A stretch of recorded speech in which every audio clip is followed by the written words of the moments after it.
Descargo de responsabilidad, no soy el autor de esta historia, y dejaré el link de la historia original en la descripción. Disfruten el fic y tengan un buen día. Capítulo 5. En una habitación llena de sombras y ecos de antiguos susurros, se arrodilla ante un trono, y el rey está sentado en él. Su espada se alza ante él, pero la punta no logra penetrar los complejos mosaicos que cubren el suelo. En esta sagrada cámara, gritos y plegarias se enroscan en torno al caballero y al rey por igual, y él puede verlos con ojos que hace tiempo han dejado de ver solo materia. Sin embargo, incluso esos ojos pueden estar ciegos en algunos aspectos. Porque el rey, el grande y poderoso monarca quien debe lealtad, está herido. La sangre gotea lentamente de un gran desgarro en su armadura y la carne que no es carne debajo. Lo ve, pero al mismo tiempo no lo ve. Sus ojos lo perciben, pero su mente no logra registrar el significado de la visión, no logra procesar la verdad y sus implicaciones. Hay algo dentro de él que se niega a aceptarlo. El rey habla con una voz que no es una voz, al igual que su carne no es mera carne y el trono no es solo un trono. No da órdenes al caballero, pues ese ya no es el estilo del rey. En cambio, el rey habla de muchas cosas. De los problemas de su reino, de enemigos sin nombre pero no desconocidos. Habla de traidores, escondidos en las sombras del imperio, que deben ser llevados a juicio. Habla de un dragón orgulloso, que en su avaricia codicia los tesoros del rey. De un señor de la guerra en su jardín, cultivando el fin de todas las cosas con manos oxidadas. De un engañador con 1000 caras, tejiendo mentiras e intrigas con un propósito más allá del cálculo del rey. De una tumba dentro de la cual descansa el traidor que rechazó la palabra divina. De un ladrón que robó a una noble hija de sus hermanos medianos. El rey habla, y cada palabra se convierte en otro eslabón de la cadena alrededor del cuello del caballero. Finalmente termina y el rey dice: ya sabes qué hacer. Y lo hace. 4 de julio de 2003 después de Cristo, residencia Milla. Los ojos de Shirou se abrieron de golpe. Esto había sido diferente. No había sido un sueño real, de eso estaba seguro. Había una marcada diferencia entre esos y las extrañas visiones que habían seguido atormentando su sueño de vez en cuando desde que usó ese poder desconocido para salvar a Sakura 7 meses atrás. Ya no soñaba solo con el bosque envuelto en niebla y los monstruos que lo acechaban. En cambio, vio otras cosas. Visiones de una fortaleza de piedra, de armaduras y armas de extraños diseños, de juramentos pronunciados en un idioma desconocido que resonaban en vastas cámaras. Lo verdaderamente molesto de estas visiones era que, al igual que los sueños normales, cobraban sentido mientras las tenía. Pero aunque las recordaba perfectamente al despertar, el contexto se perdía por completo, y sin él, tenían muy poco sentido. Sabía que era el bosque cuando soñaba con él, estaba seguro de ello, igual que conocía el nombre de la fortaleza y el significado de los juramentos. Y, sin embargo, aunque estaba seguro de que este sueño había sido una de esas visiones, era innegable que no se parecía a ningún anterior. En cierto modo, se parecía más a un sueño real, como si lo sucedido no estuviera completamente anclado en la realidad. La única forma en que podría describirlo sería perturbador. Aunque investigar la fuente de ese misterioso poder era importante para él, sentía que no le importaría no volver a tener otra visión como esa. Sintió la calidez de Sakura junto a él mientras se acurrucaba más cerca, aún durmiendo plácidamente. Poco a poco, su presencia alejó sus pensamientos de la tristeza que su visión le había invadido. Siempre lo hacía, cada vez que despertaba frustrado por los extraños sueños y su incomprensión. Desde que empezaron a vivir juntos hacía 5 meses, habían pasado casi todas las noches juntos. No siempre tenían relaciones sexuales, por supuesto.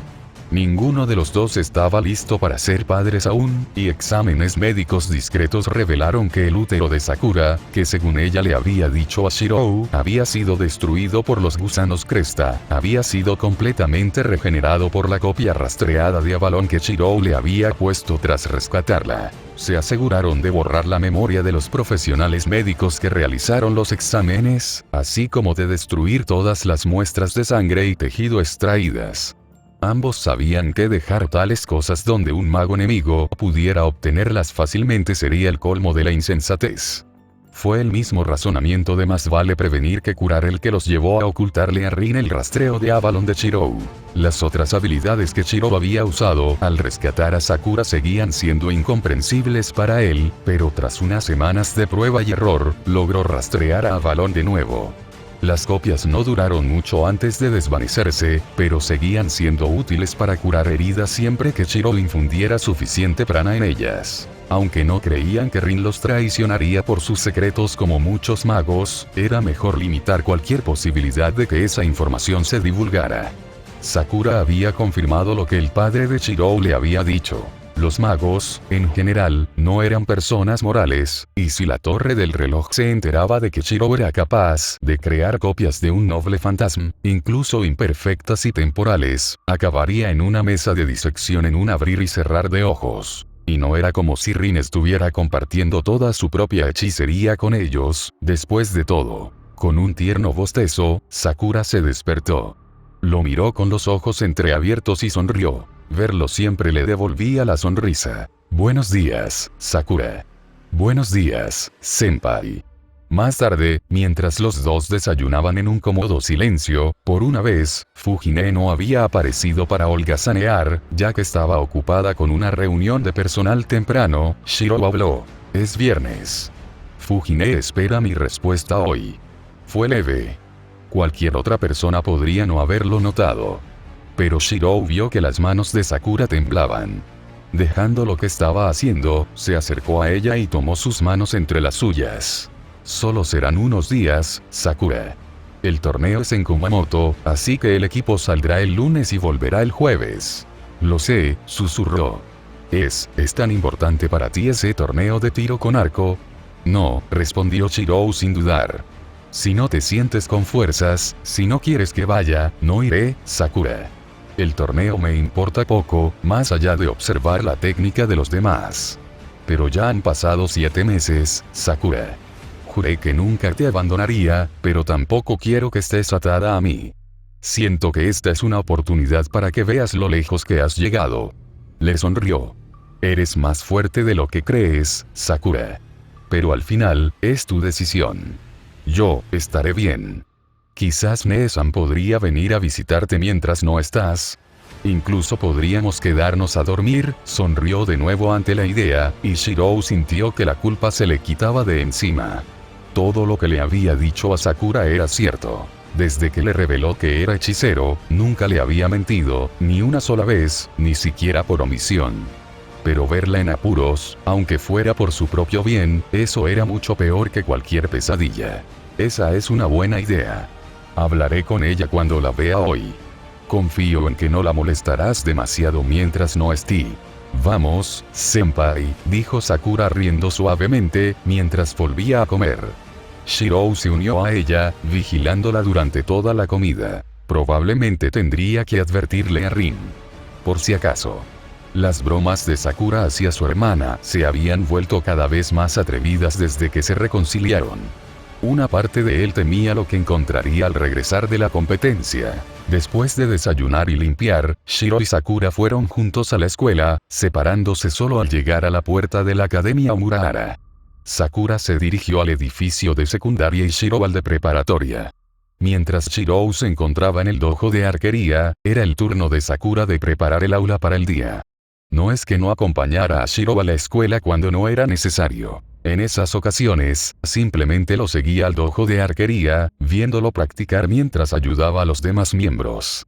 Todos en el club conocían y apreciaban a la joven, quien estaba decidida a unirse al club el año siguiente. Después de cambiarse a su uniforme de práctica y saludar a sus compañeros de club, Shirou se acercó al único adulto en la sala, que estaba parado en una esquina del campo de tiro con arco, revisando su inventario. En muchos sentidos, Soichiro Kusuki se parecía a los monjes entre los que vivía en el templo del monte Enzou. Salvo por su rostro, que, por mucho que lo intentara, Shirou no pudo evitar pensar que sería más propio de un yakuza que de un maestro. La actitud distante del hombre lo había preocupado al principio. Se preguntaba si Kusuki-sensei no sería un mago, dado el nivel de autocontrol que mostraba en todo momento. Pero unas discretas exploraciones oculares, combinadas con un par de visitas a casa de Issei para comprobar que no ocurría nada extraño en el templo Ryūdō, disiparon esa sospecha. Kusuki-sensei era alguien con un cuerpo y una mente fuertes, pero no tenía ninguna relación con el mundo iluminado por la luna. «Buenos días, Kusuki-sensei», gritó Shirou. El profesor levantó la vista de la lista que estaba leyendo. Terminó la reunión de profesores. «Buenos días, Emiya-kun». No, pero no me necesitaba ni quería comprobar si el club tiene todo lo necesario para la competición. Dime, ¿ya has tomado una decisión? Sí, sensei. Le diré a Fujimura-sensei cuando la vea. Tengo la intención de participar en la competencia de tiro con arco de la escuela secundaria de Kumamoto. El maestro no sonrió. Shirou creía no haberlo visto sonreír jamás. Simplemente asintió levemente. Bien. Sería una pena que alguien con tu talento perdiera una oportunidad como esa. Tú y Mitsusuri-kun serán nuestros representantes durante el primer año. Kusuki frunció el ceño. ¿Estará Matou-kun bien en tu ausencia? El campo delimitado que Rin había instalado alrededor de la escuela para evitar que la gente notara cualquier anomalía en el cambio de comportamiento de Sakura, y la convivencia con Shirou seguía vigente. Aún así, aunque a nadie le parecía extraño que Sakura y Shirou vivieran juntos, sabían que era así, y solo alguien ciego podría pasar por alto que ambos eran muy cercanos. Ella lo dice, respondió Shirou. Vamos a pedirle a Tosaka-san que la visite mientras no estoy. Son buenos amigos, y como Tosaka-san también vive sola. Eso sería lo mejor. Matou-kun se ha recuperado bien de la tragedia que afectó a su familia, pero haces bien en asegurarte de que no la dejen sola. Shiro asintió y se separó del maestro para ir al campo de tiro. Mientras tensaba el arco, alguien se acercó a él. Así que finalmente te decidiste, ¿eh? La chica a su derecha vestía el mismo uniforme que él y sostenía un arco idéntico mientras apuntaba a su objetivo. Su cabello castaño claro le caía hasta el cuello, cortado de forma que no le impidiera ver sin necesidad de recogerlo. Sí, respondió Shirou, captando su presencia de reojo, con la mirada fija en el objetivo. Parece que ambos representaremos a los de primer año en el torneo, Mitsusuri. Bien. No tendría sentido que me acompañara otra persona. Pero seré yo quien traiga el trofeo a casa, Emiya. Shirou sonrió en silencio. Issei le había dicho que su relación con Ayako Mitsusuri se resumía en una rivalidad unilateral. Él era mejor que ella con el arco. Él lo sabía, ella lo sabía, todo el club lo sabía. En realidad, era mejor que cualquiera, incluso los miembros de los años superiores. No se enorgullecía de ello. Su práctica de la hechicería, aunque técnicamente no era trampa, le daba una gran ventaja en cuanto a concentración y control motor. Pero mientras que el resto del club se había dado por vencido en su empeño de superarlo, Ayako no. Estaba decidida a superarlo algún día, y su habilidad había mejorado muchísimo desde el comienzo del curso escolar. Mientras que las habilidades de Shirou se habían estancado. Una vez alcanzada la precisión del 100%, no se podía mejorar mucho. Aún así, valía la pena ir al club, aunque solo fuera por el ejercicio y la compañía. Tras sus primeras semanas de convivencia, Sakura había empezado a insistirle para que pasara más tiempo con otras personas, igual que él había intentado que ella interactuara más con sus compañeros de clase. Impulsados por la preocupación mutua, se habían obligado mutuamente a socializar más. Sakura era mucho mejor que él, pero no importaba. Todo esto estaba bien, pensó Shirou mientras disparaba su flecha, viéndola volar y dar en el blanco, tal como lo había planeado. Esta vida no era la que había imaginado hacía un año, pero era mejor. Sí. Definitivamente mejor. Oye, niño. A Shirou le habría gustado decir que Kamido parecía fuera de lugar en el Copenhague, pero habría mentido. El bar podía ser algo lujoso, pero aún así atraía gente de todos los ámbitos, con la única diferencia de que disfrutaban de buenos bocadillos y de una copa en paz. Claro que Shirou no tenía nada que ver con las reservas de alcohol del lugar. Esa era su historia y se aferraba a ella, pasara lo que pasara o la ira de Fujine. No, el yakuza encajó perfectamente con su impecable traje blanco característico mientras caminaba por la puerta principal y se dirigía directamente al bar, donde Shiro estaba limpiando la última ronda de vasos que Neko-san había traído de las mesas. Hola, Kamido-san, saludó al hombre, sin dejar de limpiar con las manos. Debo decir que me sorprende que sigas trabajando aquí. ¿Qué opina tu esposa de que estés aquí? Sakura está bien, respondió Shiro, sin siquiera molestarse en comentar las palabras del hombre mayor.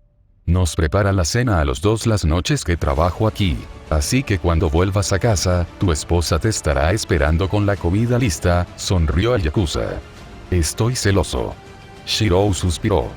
El campo delimitado, que impedía que la gente cuestionara las circunstancias de Sakura, solo estaba en la escuela. Raiga le había contado a Kamido la verdad de la situación, o al menos tanta como la conocía el propio Yagun. ¿Ordenarás algo o solo estás aquí para burlarte de mí? Me tomaré una cerveza, gracias. Y no estoy aquí para eso. Bueno, no solo para eso. Su tono cambió, volviéndose más tranquilo y serio. He oído que te vas de la ciudad en unos días, chaval. Vas a la capital de la prefectura a una competición deportiva, ¿verdad? Arco y flecha, asintió Shiro. La escuela me envía a mí y a algunos otros a participar. Entonces, me dan pena los pobres idiotas que van a acabar enfrentándose a ti. Pero el jefe se preguntaba si, ya que estás allí, podrías hacernos un favor. Eso dependería de qué tipo de favor sea, respondió Shiro con cautela. Nada grave, tranquilizó rápidamente Kamido. Tenemos un amigo en Kumamoto que lleva tiempo sin responder a nuestras llamadas ni cartas. He comprobado tu torneo y resulta que se celebra en la misma zona donde él vive. ¿Podrías ir a ver cómo está y asegurarte de que está bien? Shiro pensó en ello mientras preparaba la cerveza de Kamido y se la servía a la yakuza. Por un lado, esperaba que la tensión con Sakura se debiera a todo el drama de la competición, sin tener que participar, claro.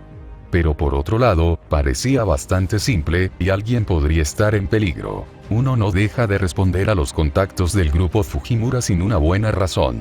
Está bien. Lo comprobaré. ¿A dónde debo ir y a quién debo buscar? Bien. Sonrió Kamido, antes de entregarle a Shiro una fotografía doblada en cuyo reverso estaban escritos un nombre y una dirección, además de un sobresellado y sin marcar. Ah, y si lo encuentras, por favor, dale esa carta. Kamido-san. Espero que esto no sea un truco para usarme como un portador glorificado. Claro que no. Ese sobre solo contiene papel, te lo prometo. Puede que no haya respondido a nuestras cartas porque se perdieron en el correo, así que esto le ayudará a ponerse al día con los acontecimientos recientes. El yakuza bebió su cerveza, vaciando el vaso alto de un solo trago prolongado antes de dejarlo junto con el cambio y salir del bar con un último saludo a Shiro. Con otro suspiro, Shiro depositó el dinero en la caja registradora y comenzó a limpiar el vaso. Shiro-kun, dijo Otaruzuka-san, dueño del Copenhagen y padre de Neko-san. ¿Qué quería ese caballero de ti?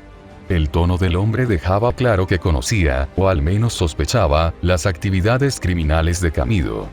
Shiro no sabía si se debía a sus propios vínculos con el AMPA o a que Kamido era, bueno, Kamido, y por lo tanto no se esforzaba mucho por integrarse. Es amigo de la familia de mi guardián, dijo Shiro con sinceridad, y vino a saludar. Otaruzuka-san arqueó una ceja y miró el bolsillo donde Shiro había guardado la dirección y el sobre que Kamido le había dado. Shiro mantuvo la cara seria, y finalmente el dueño cedió. Bien, así será. Aún así, un joven trabajador como tú debería tener cuidado con quien se junta, Shiro-kun. Ajá, Shiro rió nerviosamente. Lo tendré en cuenta, Otaruzuka-san. Parecía que su viaje a Kumamoto iba a ser más agitado de lo esperado. Maravilloso. En su habitación, Rin estaba sentada en su escritorio, leyendo y frunciendo el ceño, pensativa. Para cualquier otra persona, la pila de papeles esparcidos sobre su escritorio habría parecido un completo desastre, pero ella sabía exactamente dónde estaba cada cosa y cómo se relacionaba cada pieza con las demás. Una pila estaba dedicada a sus finanzas, con una lista de las distintas cuentas bancarias, tanto en Japón como en el extranjero. Si bien pagaba impuestos al gobierno japonés, a diferencia de la mayoría de los magos, que ocultaban su riqueza a las autoridades mundanas, Rin debía asegurarse de que nadie en la administración fiscal se interesara demasiado por el origen de los ingresos de su familia. Es cierto que eso no había sido un gran problema hasta hacía poco, dado que Kirei había llevado a la familia Tosaka al borde de la ruina. Esa montaña estaba resuelta, al menos por ahora. 7 meses no eran suficientes para restaurar la fortuna familiar, ni siquiera con la entrada de capital proveniente de la renta acumulada por Emilia. Pero el dinero en efectivo había bastado para recomprar algunas de las propiedades que Kirei había vendido durante su desastrosa gestión de las finanzas de Tosaka, y con los ingresos regulares provenientes de las patentes de su familia en el mundo iluminado por la luna, su antigua riqueza eventualmente regresaría. Lo que significaba que tarde o temprano tendría que viajar a la sede de la Agencia Tributaria Nacional en la prefectura e hipnotizar a 1 o 2 funcionarios para asegurarse de que no surgieran preguntas incómodas. Ya lo vería durante las vacaciones de verano. El segundo conjunto de documentos, en el que estaba trabajando actualmente, era su correspondencia con la Torre del Reloj. Aunque los Tosaka estaban tan aislados del resto de la asociación como era de esperar para una familia oriental, su monopolio sobre las patentes de joyería que habían producido les permitía mantener algunos contactos en los círculos de magos europeos. Fue a partir de estos contactos que Rin se había basado, ofreciendo descuentos en el uso de las patentes de su familia a cambio de información sobre la Cuarta Guerra del Grial. Había formulado sus preguntas como curiosidad sobre las circunstancias exactas del conflicto que resultó en la muerte de su padre. No quería que la existencia de Emilia se revelara aún a las familias nobles de Occidente, no fuera que alguna decidiera vengarse de él por algo que su padre adoptivo había hecho. Los resultados habían sido interesantes, como mínimo. Para empezar, había confirmado lo que Kirei le había dicho. Kiritsugu Emiya había sido el maestro de la familia Ainsburn durante la Cuarta Guerra del Grial. El asesino de magos había sido contratado por los magos para servir como su representante, ganar la guerra por ellos y traerles el Grial para que la familia pudiera recuperar la tercera magia perdida, el toque del cielo. En cambio, los traicionó en circunstancias desconocidas y destruyó el Grial, desatando sus energías salvajes e incontroladas que causaron el fuego Fuyuki. Rin no había hablado de ese tema con Emiya. Sabía que el niño había sido adoptado por el asesino de magos, tras perder a su familia en el incendio de Fuyuki. Emiya también le había contado, durante aquella primera conversación 7 meses atrás, que su padre le había contado todo al respecto. ¿Acaso eso incluía por qué un mercenario que, según todos los indicios, había ganado la guerra del Grial y obtenido un deseo ilimitado había decidido abandonarla en el último minuto, causando la misma devastación que lo había convertido en huérfano? Lo dudaba. Era evidente que Emiya había amado profundamente a su padre y aún lo recordaba con gran estima. O quizás Kiritsugu tenía una razón para sus acciones que era suficientemente buena a ojos de su hijo. Le costaba imaginar cuál podría ser, pero tal vez si otro concursante hubiera estado a punto de ganar el Grial y usar su poder para cumplir algún mal deseo. Independientemente de los motivos de Kiritsugu, la furia de la familia Ainsburn había sido terrible, hasta el punto de que a su contacto no le había costado nada encontrar testigos en la Torre del Reloj que habían presenciado las rabietas de los magos Ainsburn con sus propios ojos. Hubo muchos gritos, maldiciones y lanzamientos de artefactos antiguos muy caros en ataques de ira, junto con un repentino aumento en el número de homúnculos masacrados por sus amos por el más mínimo error, incluso a veces sin motivo aparente. La situación se había agravado tanto que la temida subdirectora, Lorelei Bartomelo, quien por aquel entonces aún era una recién llegada al cargo, se vio obligada a intervenir directamente. La reina de la Torre del Reloj prácticamente había amenazado a los Ainsburn con expulsarlos de la asociación y declararlos herejes si no se calmaban, y les impuso una multa cuya presunta cuantía casi provocó el desmayo de Rin. Y, sin embargo, considerando que los Ainsburn también eran responsables de pagar la limpieza de las guerras del Santo Grial, era probable que esa suma no hubiera hecho mella en sus arcas. La riqueza de la familia de alquimistas era legendariamente obscena. Poco después, toda la familia Ainsburn se retiró a su castillo en Alemania y envió solo homúnculos para atender sus asuntos fuera de su territorio. La asociación estaba llena de rumores sobre el motivo. El consenso general era que, tras la humillación sufrida por la familia en la Cuarta Guerra del Grial, habían decidido concentrar todos sus esfuerzos y recursos en asegurar la victoria en la siguiente. Se rumoreaba que una gran cantidad de dinero salía de las arcas de los Ainsburn y se invertía en diversos proyectos arqueológicos y colecciones de antigüedades por todo el mundo. Sin duda, los Ainsburn querían asegurar un catalizador para la próxima guerra del Grial que pudiera invocar un espíritu heroico lo suficientemente poderoso como para asegurar su victoria.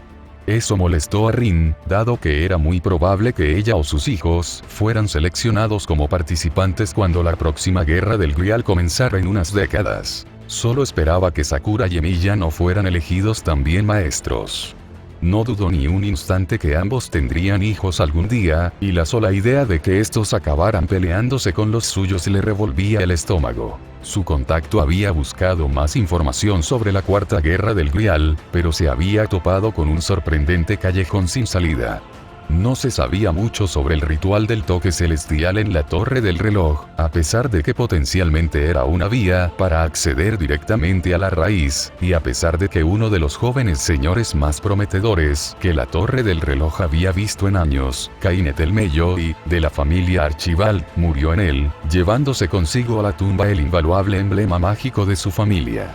Era como si alguien estuviera ocultando información al respecto, lo cual Rin supuso que tenía sentido. Nadie quería que las familias nobles de Occidente se desgarraran entre sí por quien enviaría a un participante cuando llegara la siguiente guerra del Grial.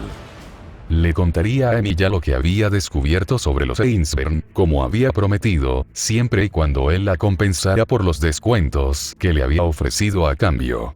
Negocios son negocios, después de todo. Sin embargo, no le cobraría de más. No le había mentido del todo a su contacto cuando le dijo que sentía curiosidad por los sucesos de la Cuarta Guerra del Santo Grial.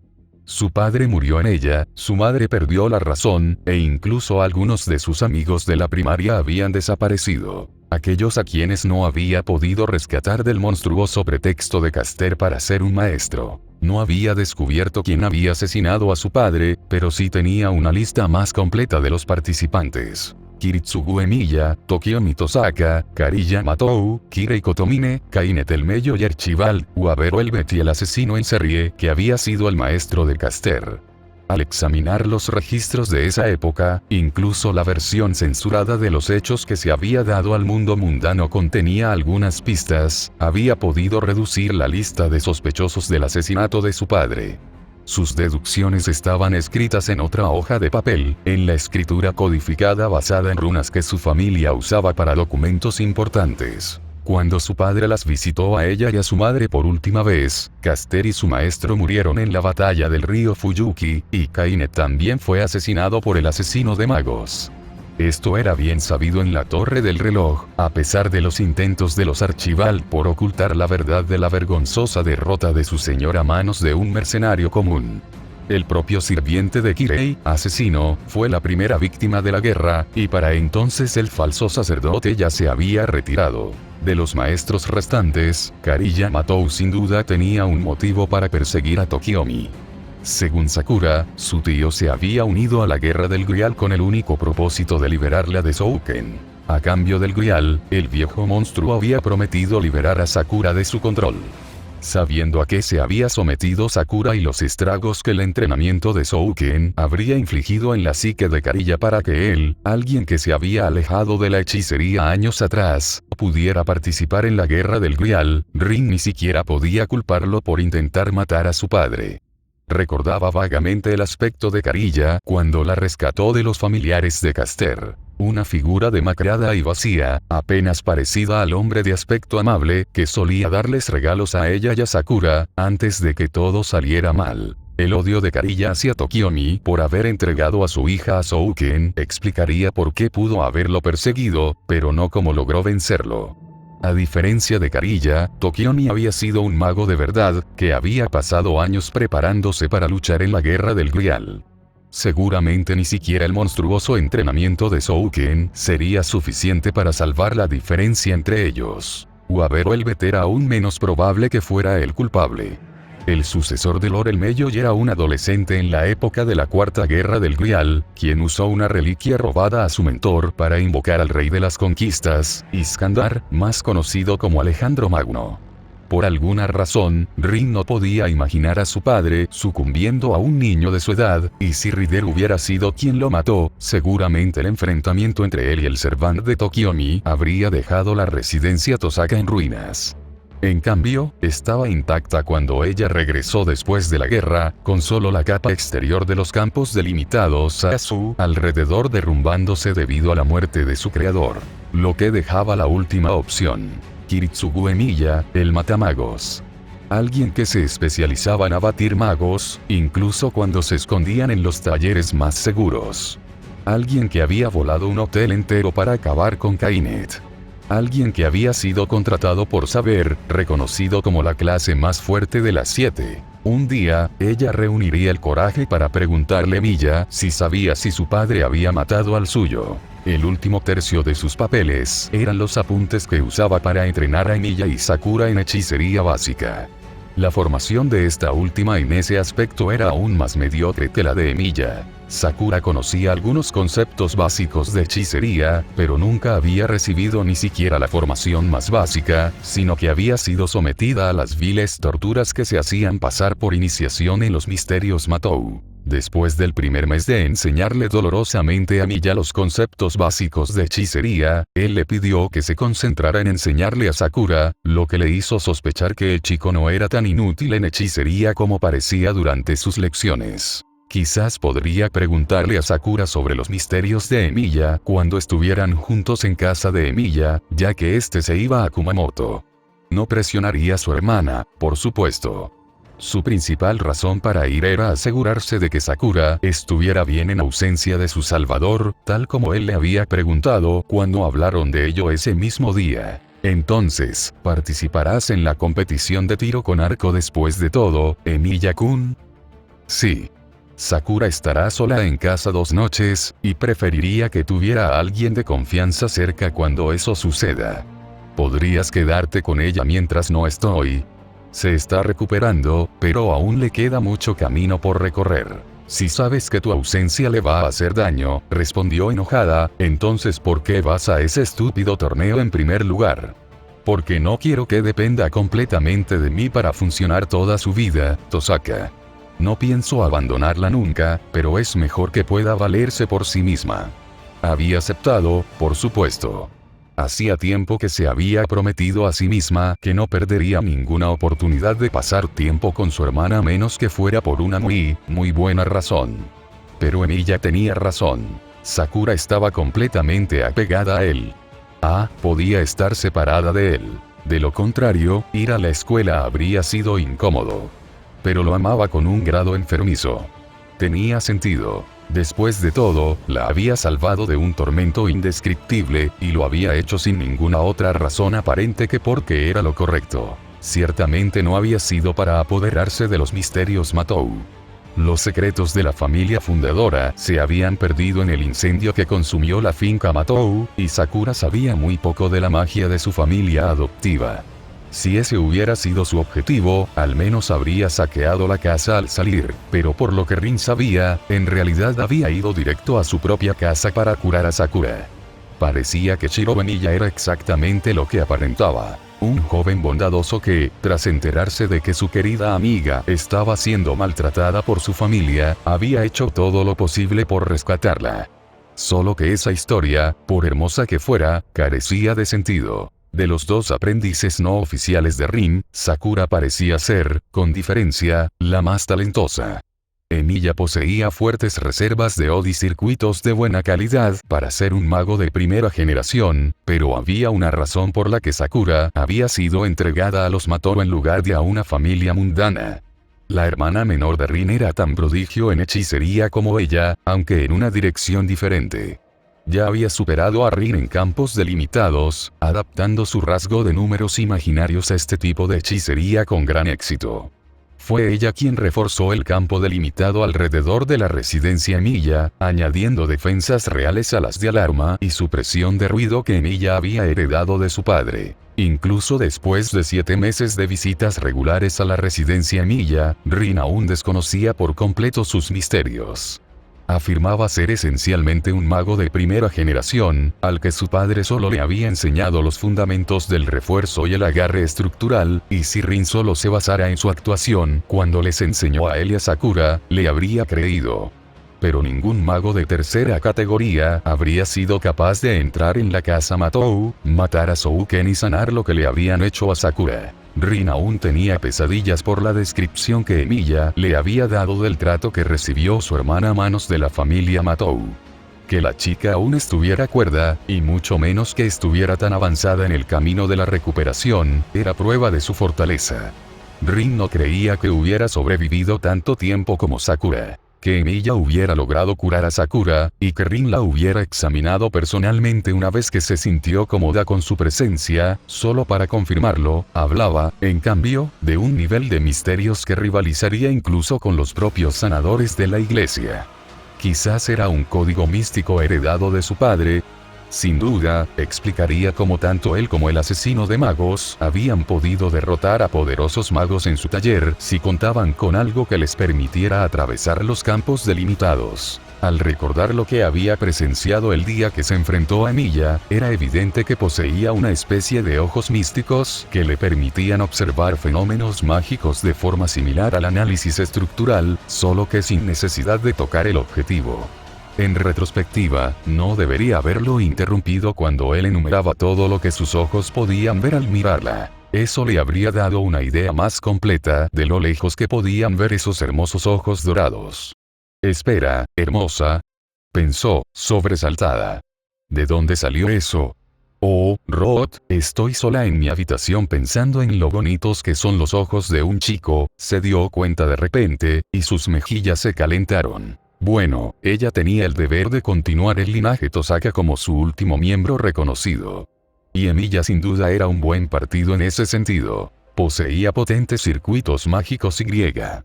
Bueno, ya había pasado suficiente tiempo mirando cuentas bancarias e informes. Era hora de bajar y prepararse algo para cenar.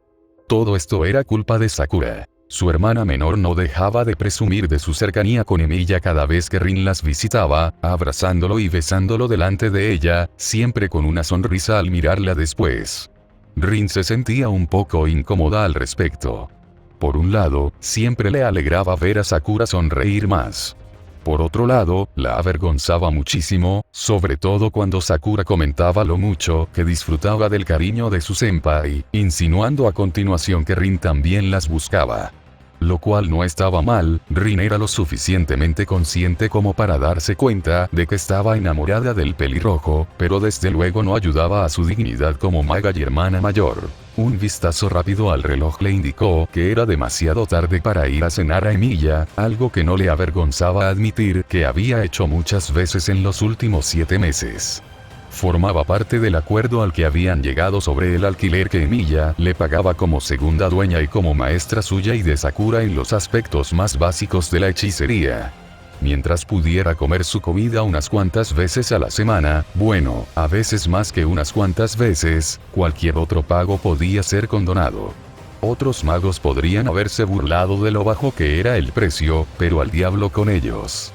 No habían probado la cocina de Emilia después de años viviendo sola. No solo es bonito, sino que también cocina de maravilla, pensó antes de reflexionar.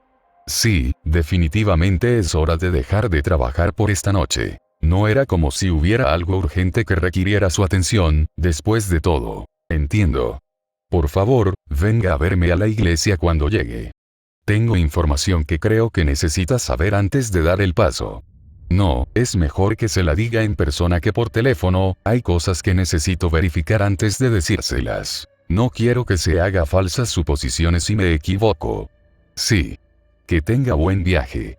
Adiós. Kirei colgó el teléfono con una sonrisa burlona. Parecía que la torre del reloj por fin se había dado cuenta de la existencia del chico Emilia. Y ni siquiera había tenido que hacer nada. Los intentos de Rin por obtener información habían sido sutiles, pero, al parecer, no lo suficiente. No era de extrañar. La chica era lista, pero la torre del reloj era un nido de serpientes para quienes la intriga era tan natural como respirar. Y ahora los Archibalds, que habían perdido a su señor y su emblema mágico a manos de Kiritsugu Emiya durante la Cuarta Guerra del Santo Grial, buscaban vengarse del hijo adoptivo del asesino de magos. Se habían enterado de la destrucción de la familia Matou y la habían usado para convencer a uno de los temidos ejecutores de la asociación para que actuara como su mano en este asunto.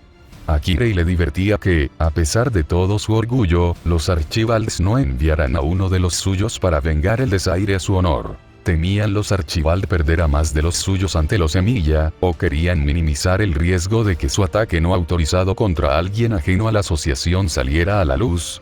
Al final, poco importaba.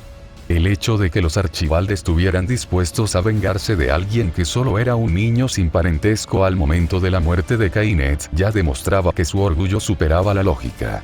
Lo que importaba era cuánto entretenimiento podría obtener Kirei de todo el asunto. En pocos días, el felino de los Archibald dejaría Inglaterra y emprendería viaje a Japón. No sería un viaje rápido. Al parecer, alguien de la familia Archibald había investigado, y ahora temían paranoicamente que el chico se enterara si su enviado tomaba un avión y lo derribara, tal como lo hizo el propio Kiritsugu años atrás. Tomar el tren a través de 2 continentes antes de cruzar el mar entre Japón y el continente sería mucho más largo, pero no era como si el chico fuera a ir a ninguna parte. Después de todo, había permanecido en Fuyuki durante más de una década. El propio Kirei había recomendado esa medida, tras ser contactado por el ejecutor. Dudaba que el chico Emiya tuviera los recursos para descubrir que alguien venía a derribarlo, y mucho menos para destruir un avión entero. Pero cuanto más hostil fuera el ejecutor hacia el chico, más fácil sería su parte. Esta sería una buena prueba para las capacidades del chico. Destruir a Souken había demostrado que poseía las habilidades altamente especializadas necesarias para tal hazaña, pero luchar contra uno de los perros de la asociación le daría a Kirei la oportunidad de comprobar si sus habilidades de combate estaban a la altura. Kirei no podía involucrarse directamente, por supuesto. En apariencia, esto era un asunto estrictamente de la asociación, y su autoridad como supervisor de Fuyuki no se extendía más allá de la Guerra del Grial. Había hecho todo lo posible por heredar el puesto después de la Cuarta Guerra, ocultando la violación de la neutralidad de la iglesia por parte de su padre y su alianza con el maestro Tosaka. En cierto modo, reflexionó Kirei, su traición a Tosaka y el asesinato de su maestro y su padre podrían interpretarse como una acción para castigar a quienes habían quebrantado las reglas sagradas de la Guerra del Santo Grial. ¿No sería irónico que esta hubiera sido la verdadera razón por la que el Grial lo eligió posteriormente? Si el chico Emiya moría, obviamente no merecía la atención del Grial desde el principio, y habría sido un maestro mediocre al comenzar la siguiente Guerra del Santo Grial. Ese momento se acercaba, lo presentía en el espacio donde antes se encontraba su corazón. En 1 año, 2 como máximo, se acumularía suficiente maná en el Gran Grial, y los sellos de comando comenzarían a otorgarse a los maestros. En las anteriores guerras del Santo Grial, los maestros recibían sus sellos de mando mucho antes, él mismo había recibido el suyo 3 años antes del comienzo de la Cuarta Guerra, pero ahora la situación era diferente. La destrucción del Grial al final de la Cuarta Guerra había acortado el tiempo previo a la siguiente Guerra del Grial, por lo que el periodo de selección de los maestros también se acortaría. Kirei se preguntaba quién sería elegido esta vez. Su propia participación era inevitable, ya que técnicamente seguía siendo el maestro de Gilgamesh.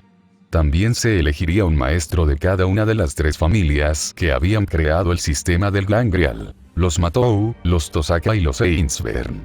Las 2 primeras familias solo tenían un miembro superviviente, así que Rin y su hermana recibirían cada una un juego de sellos de mando. En cuanto a los Einsvern, quién sabe. Los alquimistas necesitarían crear un Grial menor, y a menos que fueran tan estúpidos como para olvidar que dicho individuo acabaría absorbido por el poder del Grial mayor y se convertiría en el Santo Grial mismo, ese homúnculo hecho a medida difícilmente podría ser un maestro. Los Ainsburn probablemente habrían creado uno específicamente para luchar en la guerra del Grial, lo cual debería ser, como mínimo, interesante. Si el chico Emilia sobrevivía a la mezquina venganza de los Archibald, Kirei no dudaba que él también sería seleccionado. El Grial lo había marcado, y no lo habría hecho sin razón. Lo que aún dejaba 2 maestros para que su dios seleccionara. Tradicionalmente, la Asociación de Magos había enviado a sus propios representantes a la Guerra del Santo Grial, pero el maestro de Caster en la última guerra había demostrado que el Gran Grial podía elegir maestros por voluntad propia. ¿Sabían las 3 familias que su creación podía hacer tales cosas? Se preguntó Kirei. Ciertamente, dudaba que incluso los 3 magos que crearon el Gran Grial se dieran cuenta de su potencial. La influencia del Grial había sido tan poderosa, tan insidiosa, que había despertado las defensas del mismísimo trono de los héroes, obligándolo a expulsar de sus filas al origen espiritual de Gilgamesh de Uruk. El rey de los héroes, el primer humano en ascender al trono, ya no lo honraba con su augusta presencia. Incluso ahora, años después de reconstruir lo sucedido al final de la Cuarta Guerra del Grial, la sola idea le producía escalofríos de asombro. Resultaba irónico que, si bien Gilgamesh lo había guiado por el camino que lo había llevado a liberarse de las ataduras de la moral que lo habían estrangulado toda su vida, el propio rey solo había sido catapultado por ese camino gracias a lo que solo podía llamarse un milagro. Fue Gilgamesh quien le enseñó a Kirei que su propia percepción del mundo, su gusto por el sufrimiento ajeno, podría no ser algo inherentemente pecaminoso, sino algo que perseguir en nombre de su propia felicidad. En aquel entonces, el sirviente solo lo había hecho porque estaba aburrido de su propio amo y buscaba entretenimiento ayudando a Kirei a comprender su propia naturaleza. Pero ahora, para Kirei era evidente que el rey de los héroes, a pesar de que su arrogancia se había mantenido igual, había cambiado mucho desde la Cuarta Guerra del Santo Grial. El Servant con el que había conversado mientras aún trabajaba para Tokiomi jamás habría considerado el objetivo que ambos perseguían. Desatar un apocalipsis sobre el mundo podría haberle resultado divertido. Gilgamesh no ocultaba su desprecio por la humanidad moderna, pero el rey de los héroes lo habría considerado una prueba del valor de la especie, un desafío que debía superarse y eliminar a los débiles. Su orgullo no le habría permitido someterse a un propósito mayor. Su propósito habría sido lo único que valía la pena perseguir, aunque nunca hubieran sido más que caprichos durante todo el tiempo que se conocieron. Incluso en la Cuarta Guerra, su única razón para perseguir el Grial había sido porque lo consideraba ya suyo por el mero hecho de existir, y su orgullo no toleraría que alguien le robara lo que percibía como su propio tesoro. Pero las bendiciones del Grial, parcialmente liberadas por las insensatas acciones de Kiritsugu Emiya, habían transformado al rey Gilgamesh. Lo que hubiera visto cuando el lodo negro lo envolvió, ni siquiera Kirei lo sabía, pero había transmutado su ego en algo más, refinado. El egoísmo superficial había sido reemplazado por una convicción ardiente y un disgusto por el estado del mundo moderno con la visión de restaurar e incluso superar la gloria del rey de los héroes en vida. Si bien en vida el rey Gilgamesh se había rebelado contra sus propios ancestros divinos y había inaugurado la división que trajo el fin de la era de los dioses, su encarnación actual ayudaría a inaugurar la nueva era de las revelaciones. El Gilgamesh que Kirei conoció durante la Guerra del Grial se habría enfurecido ante la actitud de su yo renacido y habría buscado destruirlo a cualquier precio. Ese conocimiento complació enormemente a Kirei, aunque tuvo mucho cuidado de no dejarlo traslucir en presencia del sirviente. El temperamento de Gilgamesh había sobrevivido a su transformación sin cambios. Puede que el rey animara a Kirei a disfrutar del placer que le proporcionaba el sufrimiento y la degradación ajena, pero el sacerdote dudaba mucho que Gilgamesh apreciara que Kirei disfrutara de su propia degradación. Kirei estaba celoso, en cierto modo. Habría hecho cualquier cosa para ver lo que el rey de los héroes había visto mientras el contenido del Grial lo rodeaba y lo envolvía. Había hecho muchas cosas para asegurarse de verlo algún día. Cosas que le acarrearían una condenación 1000 veces mayor a los ojos de sus colegas de la iglesia, si alguna vez se enteraban. Pero no le importaba su juicio. Ahora sabía que no era un fenómeno de la naturaleza, un alma rota nacida en un mundo que jamás lo aceptaría. La guerra del Grial le había demostrado que el suyo era el estado mental auténtico y apropiado de la humanidad, la forma perfeccionada del alma humana. Liberado de la falsa ética que ataba a tantos, era verdaderamente libre. Libre para ver el mundo tal como era, un pozo de sufrimiento y tragedia, y no solo sobrevivir, sino deleitarse en él. Y con esa libertad, se había convertido voluntariamente en la herramienta de ese gran poder, convirtiéndose en el humilde sirviente del verdadero Dios que se gestaba en el Grial incluso ahora. Había roto todos sus votos, pero al hacerlo, había encontrado la verdadera fe. Míralo, poniéndose filosófico. Necesitaba encontrar un pasatiempo para ocupar su tiempo libre, uno que no lo metiera en problemas. Quizás era hora de retomar la cocina.